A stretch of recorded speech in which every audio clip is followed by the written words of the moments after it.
Assalamualaikum warahmatullahi wabarakatuh.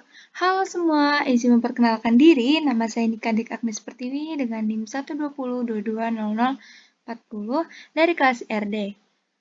Kali ini saya akan memaparkan hasil tugas saya dari mata kuliah Perencanaan Wilayah yang diampu oleh Pak Asirin dengan judul Pembangunan Wilayah Berdasarkan Paradigma Keynesian dengan kasus Kota Malang.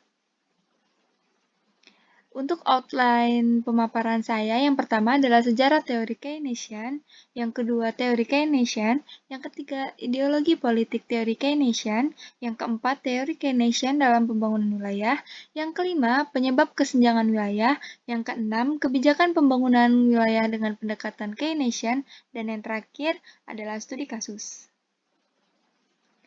Sejarah teori Keynesian. Awal mula teori Keynesian pada pembangunan wilayah mengadopsi dari teori ekonomi Keynesian. Ekonomi Keynesian atau disebut juga dengan Keynesianisme awal mula dikembangkan oleh John Maynard Keynes dengan yang pendekatan khasnya berfokus pada sisi permintaan ekonomi dan peran pemerintah dalam meningkatkan dan mengelola permintaan. Ekonomi Keynesian telah banyak digunakan sebagai model ekonomi standar di negara-negara maju selama dan sesudah Great Depression, depresi hebat, Perang Dunia Kedua, dan ekspansi ekonomi pasca perang pada tahun 1945 hingga 1973. Munculnya krisis keuangan global pada tahun 2007 hingga 2008 menyebabkan kebangkitan pemikiran Keynesian yang berlanjut sebagai ekonomi Keynesian baru. Ekonomi Keynesian umumnya berpendapat bahwa permintaan agregat berfluktuasi dan tidak stabil. Ekonomi pasar sering mengalami hasil ekonomi makro yang tidak efisien dalam bentuk resesi ekonomi, ketika permintaan rendah dan inflasi ketika permintaan tinggi, dan bahwa ini dapat dikurangi dengan melakukan respon dengan intervensi pemerintah atau kebijakan ekonomi, khususnya tindakan kebijakan moneter oleh bank sentral dan tindakan kebijakan fiskal oleh pemerintah, yang dapat membantu menstabilkan output selama siklus bisnis. Lalu ada ideologi politik teori Keynesian. Yang pertama, intervensi pemerintah.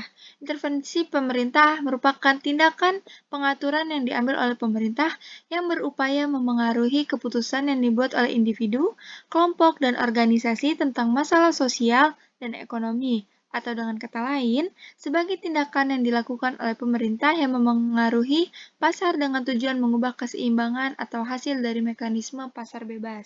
Yang kedua, demokrasi sosial. Demokrasi sosial adalah gagasan bahwa negara perlu memberikan keamanan dan kesetaraan kesempatan bagi rakyatnya dan harus secara aktif menata ulang masyarakat dengan cara yang kondusif bagi perkembangan wilayah.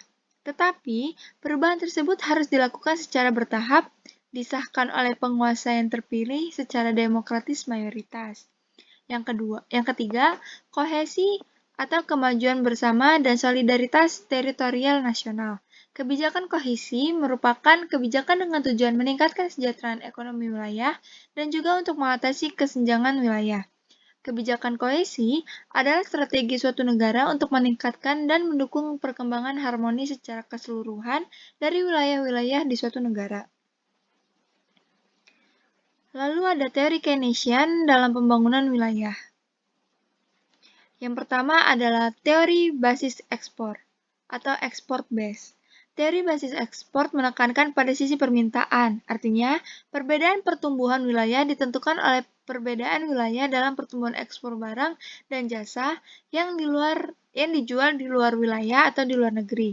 Permintaan dari wilayah di atas, hasil produksi output di suatu wilayah menentukan tingkat pertumbuhan wilayah tersebut.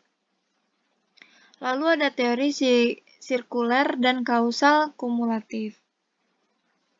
Teori ini menjelaskan terkait dinamika organisasi terkait kesenjangan kesejahteraan penduduk dan kesenjangan wilayah.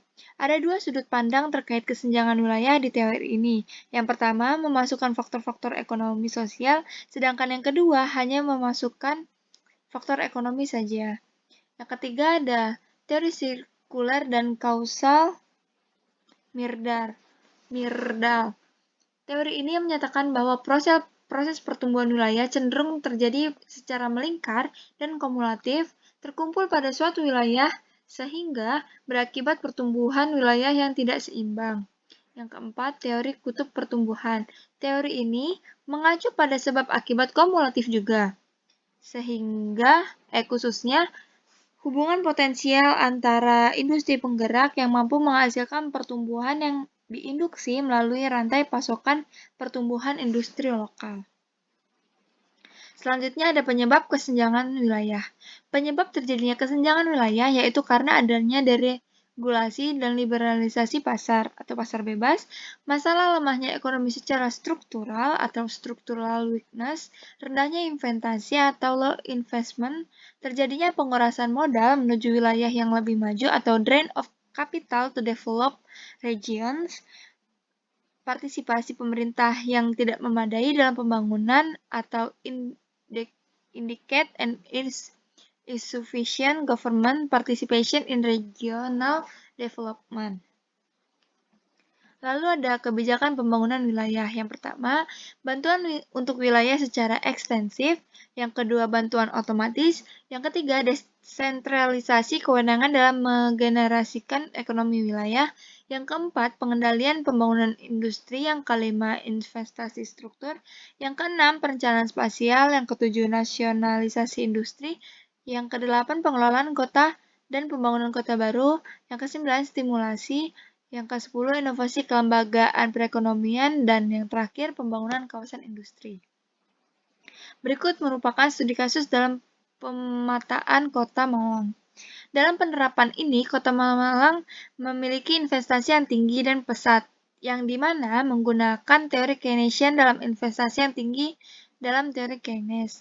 Keputusan apakah suatu investasi dilakukan atau tidak tergantung kepada perbandingan antara besarnya keuntungan yang diharapkan di suatu pihak dan biaya penggunaan dana atau tingkat bunga di lain pihak. Tetapi, selama 10 tahun, perusahaan tersebut menerima 500.000 setiap tahunnya. Dalam kenyataannya nanti, mungkin kalkulasi pengusahaan tersebut meleset, misalkan, karena tersebut ternyata tidak bisa memperoleh muatan secara penuh seperti yang diharapkan semula. Atau ternyata ongkos eksploitasinya lebih tinggi atau rendah daripada yang dikalkulasi semula. Dengan demikian, kenyataan tidak sesuai dengan harapan. Teori Harrod-Domar merupakan pengembangan dari teori Keynes.